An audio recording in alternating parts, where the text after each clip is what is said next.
Hãy tưởng tượng bạn đang đứng giữa một cơn bão lớn, sóng dữ bủa vây, gió rít bên tai và con thuyền của bạn dường như sắp tan nát. Bạn cảm thấy sợ hãi, lạc lối, hay bạn sẽ đứng vững ở bánh lái với một sự điềm tĩnh lạ kỳ?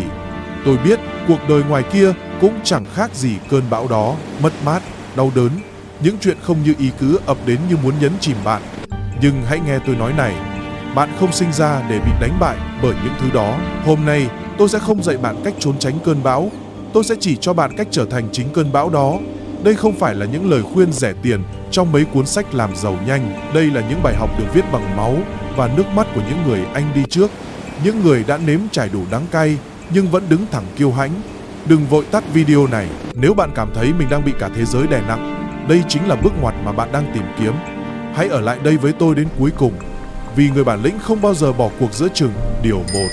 Sức mạnh của việc cho đi khi chẳng còn gì trong tay. Bạn nghĩ rằng chỉ khi giàu có thành đạt thì mới có thể giúp đỡ người khác. Sai lầm lớn nhất của chúng ta là đợi đến khi đủ đầy mới bắt đầu tử tế. Hãy nhìn vào câu chuyện của một vị hoàng đế quyền lực nhất thế giới thời bấy giờ.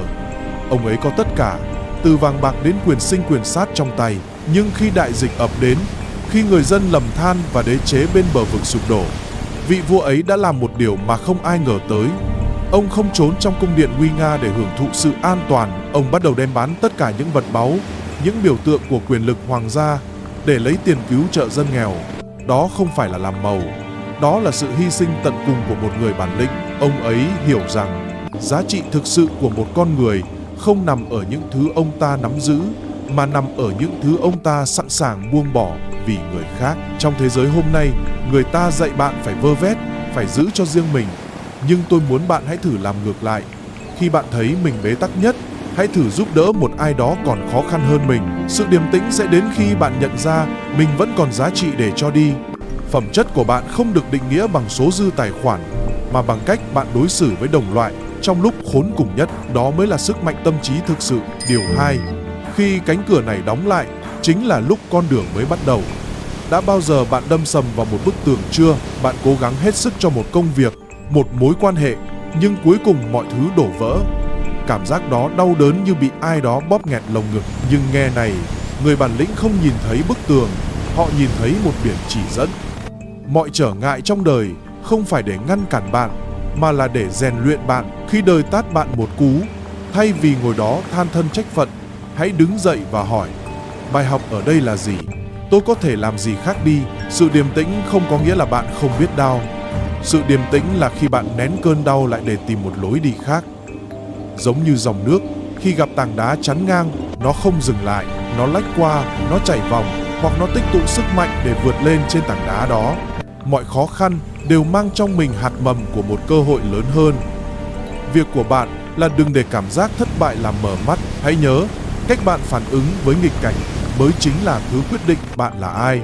Đừng bao giờ để một cánh cửa đóng lại làm bạn quên mất rằng thế giới này rộng lớn biết nhường nào. Điều 3. Biết thôi là chưa đủ, bạn phải bắt tay vào làm ngay. Chúng ta dành quá nhiều thời gian để lập kế hoạch, để mơ mộng và chờ đợi thời điểm hoàn hảo. Nhưng sự thật là chẳng bao giờ có thời điểm hoàn hảo cả. Sự trì hoãn chính là kẻ thù giết chết mọi bản lĩnh sống. Bạn muốn thay đổi cuộc đời nhưng lại sợ hãi không dám bước đầu tiên. Bạn đợi đến khi mình có đủ kiến thức, đủ tiền bạc, đủ sự tự tin. Nghe này, kiến thức mà không có hành động thì cũng chỉ là đống rác trong đầu bạn mà thôi. Người bản lĩnh hiểu rằng đường đi chỉ hiện ra khi chúng ta bắt đầu bước. Hãy bắt đầu từ những việc nhỏ nhất, nhưng phải làm ngay hôm nay. Bạn muốn khỏe mạnh, hãy tập hít đất 10 cái ngay bây giờ. Bạn muốn viết sách, hãy viết một trang ngay hôm nay. Sự điềm tĩnh thực sự đến từ cảm giác mình đang làm chủ hành động của mình. Đừng để những suy nghĩ viển vông kéo chân bạn lại. Cứ đi rồi sẽ đến, cứ làm rồi sẽ giỏi. Hãy rèn luyện cho mình thói quen của một chiến binh. Thấy việc cần làm là làm, không bàn cãi, không lý do. Chỉ có hành động mới có thể đập tan nỗi sợ hãi. Nếu bạn thấy những điều tôi vừa chia sẻ có ích cho hành trình rèn luyện bản lĩnh của mình, đừng ngần ngại nhấn đăng ký kênh để chúng ta cùng đồng hành mỗi ngày. Sự ủng hộ của bạn chính là động lực để tôi tiếp tục chia sẻ những bài học gan ruột này. Điều 4. Nỗi lo âu không đến từ thế giới bên ngoài, nó sinh ra từ chính bên trong bạn. Bạn trằn trọc cả đêm vì lo lắng chuyện ngày mai. Bạn sợ người ta đánh giá mình, sợ thất bại, sợ cô đơn. Nhưng hãy nhìn kỹ lại đi. Thế giới vẫn cứ quay, chim vẫn hót và nắng vẫn lên. Mọi sự hỗn loạn chỉ đang diễn ra trong cái đầu bé nhỏ của bạn mà thôi. Người bản lĩnh hiểu rằng họ không thể kiểm soát những gì xảy ra với mình, nhưng họ hoàn toàn kiểm soát được cách mình nghĩ về nó. Lo lắng là một sự lựa chọn, và đó là một sự lựa chọn tồi tệ. Nó giống như việc bạn cầm một chiếc ô và đứng chờ dưới trời nắng chỉ vì sợ lát nữa sẽ mưa. Hãy học cách buông bỏ những thứ nằm ngoài tầm tay của bạn. Bạn không thể bắt người khác phải yêu mình, bạn không thể ngăn cản những biến động của thị trường. Vậy thì tại sao lại để chúng cướp đi sự điềm tĩnh của bạn? Hãy quay về chăm sóc khu vườn, tâm trí của chính mình.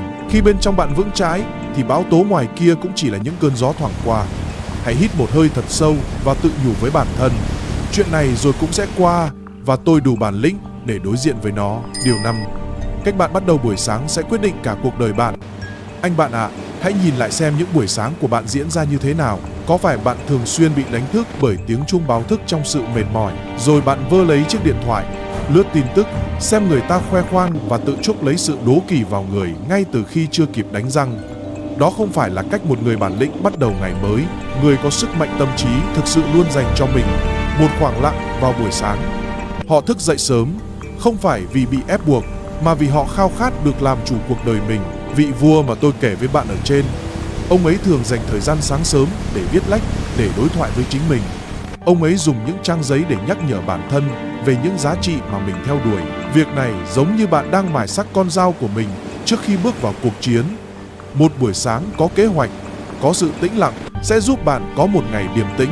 Hãy thử dành ra 15 phút mỗi sáng, không điện thoại, không mạng xã hội, chỉ có bạn với hơi thở của mình, với những dự định cụ thể cho ngày hôm nay. Khi bạn đã làm chủ được buổi sáng, bạn sẽ thấy mình có đủ bản lĩnh để đối mặt với bất kỳ biến cố nào xảy đến trong ngày.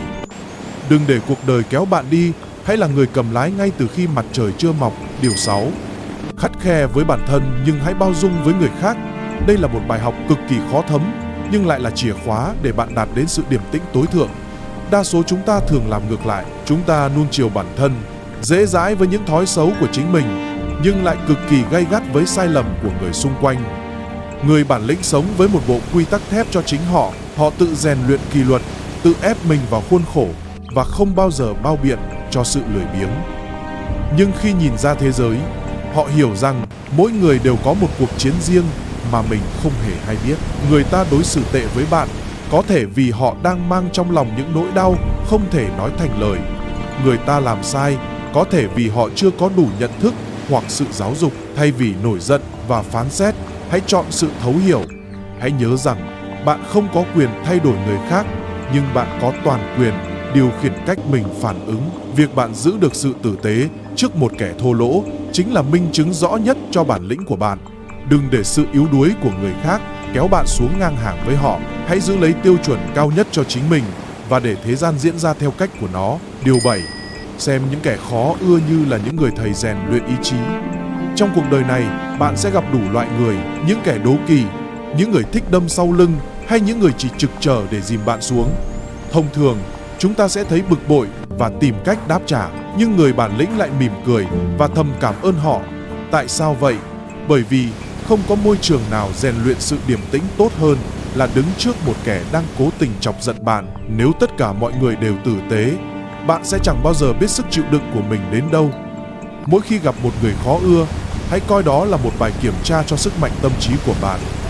Họ đang dạy bạn cách nhẫn nhịn, họ đang dạy bạn cách giữ vững lập trường mà không cần phải to tiếng. Họ giống như những tảng đá mài, giúp cho viên ngọc bản lĩnh trong bạn ngày càng sáng hơn. Thay vì tốn năng lượng để căm ghét, hãy dùng năng lượng đó để hoàn thiện bản thân mình. Khi bạn đạt đến trình độ mà không ai có thể làm bạn mất đi sự bình tĩnh, lúc đó bạn đã thực sự là người chiến thắng. Cuộc hành trình này vẫn còn những bí mật lớn lao phía trước. Nếu bạn thấy mình đang thay đổi từng chút, một khi nghe những lời này, hãy tiếp tục đồng hành cùng tôi bằng cách đăng ký kênh ngay bây giờ. Mỗi nút đăng ký của bạn là một viên gạch xây nên cộng đồng của những người bản lĩnh. Điều 8. Học cách tối giản hóa và chỉ tập trung vào những điều cốt lõi. Thế giới hiện đại đang cố tình làm bạn phát điên bằng quá nhiều lựa chọn và những thứ vụn vặt. Người ta bảo bạn phải có cái này, phải làm cái kia thì mới gọi là thành công. Nhưng giữa muôn vàn tiếng ồn đó, người bản lĩnh luôn biết cách hỏi chính mình: điều này có thực sự cần thiết không? Việc dành cả tiếng đồng hồ để tranh luận trên mạng có giúp tôi tốt hơn không? Việc chạy theo những món đồ hiệu để người khác trầm trồ có mang lại hạnh phúc thật sự không? Sự điềm tĩnh chỉ đến khi bạn biết cách gạt bỏ những thứ rác rưởi ra khỏi cuộc đời mình. Hãy tập trung toàn bộ tâm trí vào một vài mục tiêu quan trọng nhất, làm tốt việc của mình, chăm sóc gia đình, rèn luyện sức khỏe và không ngừng học hỏi. Chỉ vậy thôi là đủ. Khi bạn cắt bỏ được những ham muốn phù phiếm, bạn sẽ thấy mình nhẹ nhàng hơn bao giờ hết. Đừng để cuộc đời mình giống như một căn phòng chứa đầy đồ đạc cũ kỹ mà bạn không bao giờ dùng tới. Hãy dọn dẹp nó để chỉ còn lại những gì thực sự giá trị. Sự giản đơn chính là đỉnh cao của sự tinh tế và cũng là cội nguồn của bản lĩnh sống. Điều 9. Yêu lấy định mệnh, dù đó là đắng cay hay ngọt bùi. Có một sự thật trần trụi thế này: cuộc đời sẽ không bao giờ diễn ra chính xác như những gì bạn mong đợi. Sẽ có những lúc bạn thất bại dù đã cố gắng hết sức. Sẽ có những lúc người bạn tin tưởng nhất quay lưng lại với bạn. Đa số mọi người sẽ than vãn, trách móc số phận và chìm trong đau khổ. Nhưng người bản lĩnh chọn một cách khác. Họ không chỉ chấp nhận mà còn yêu lấy tất cả những gì xảy đến. Bởi vì họ hiểu rằng mọi sự kiện trong đời đều là một phần của bức tranh lớn. Nỗi đau giúp bạn trưởng thành, thất bại giúp bạn có kinh nghiệm. Sự cô đơn giúp bạn tìm thấy chính mình. Thay vì ước rằng mọi chuyện đã không xảy ra, hãy tự nhủ mọi chuyện xảy ra đều tốt cho sự rèn luyện của tôi. Khi bạn yêu lấy cả những khó khăn, bạn sẽ trở nên bất bại. Không có gì có thể đánh gục một người luôn tìm thấy giá trị trong mọi nghịch cảnh. Đó chính là sự tự do tuyệt đối mà không một thế lực nào có thể tước đoạt được từ bạn. Điều 10. Luôn nhớ rằng thời gian của chúng ta là hữu hạn. Đừng sợ cái chết, hãy sợ rằng mình chưa bao giờ thực sự sống. Mỗi ngày trôi qua, bạn đang tiến gần hơn một bước đến điểm kết thúc của cuộc hành trình này. Điều này nghe có vẻ u ám, nhưng thực ra nó là một lời nhắc nhở vô cùng mạnh mẽ. Nếu bạn biết mình chỉ còn một thời gian ngắn để sống, bạn có còn lãng phí thời gian để lo lắng về những chuyện bao đồng không? Bạn có còn chần chừ không dám theo đuổi đam mê của mình không? Bạn có còn giữ những hận thù nhỏ nhen trong lòng không? Người bản lĩnh luôn mang theo sự nhận thức về cái chết như một người bạn đồng hành. Nó giúp họ trân trọng từng phút giây hiện tại. Nó giúp họ biết yêu thương những người xung quanh một cách trọn vẹn hơn. Và nó giúp họ can đảm để sống đúng với bản chất của mình. Hãy sống sao cho đến ngày cuối cùng bạn có thể mỉm cười và nói rằng tôi đã sống một cuộc đời đầy bản lĩnh và không có gì phải hối tiếc. Anh bạn ạ, cuộc đời không phải là một buổi tập dượt. Đây là sân khấu chính thức của bạn. Hãy đứng dậy, giữ vững sự điềm tĩnh và bước đi như một người làm chủ thực sự. Cảm ơn bạn đã đi cùng tôi đến tận những giây phút này. Hành trình của chúng ta không dừng lại ở đây. Hãy đón xem những video tiếp theo trên màn hình để tiếp tục rèn luyện và xây dựng pháo đài tâm trí cho riêng mình. Chào bạn và hẹn gặp lại trên con đường bản lĩnh.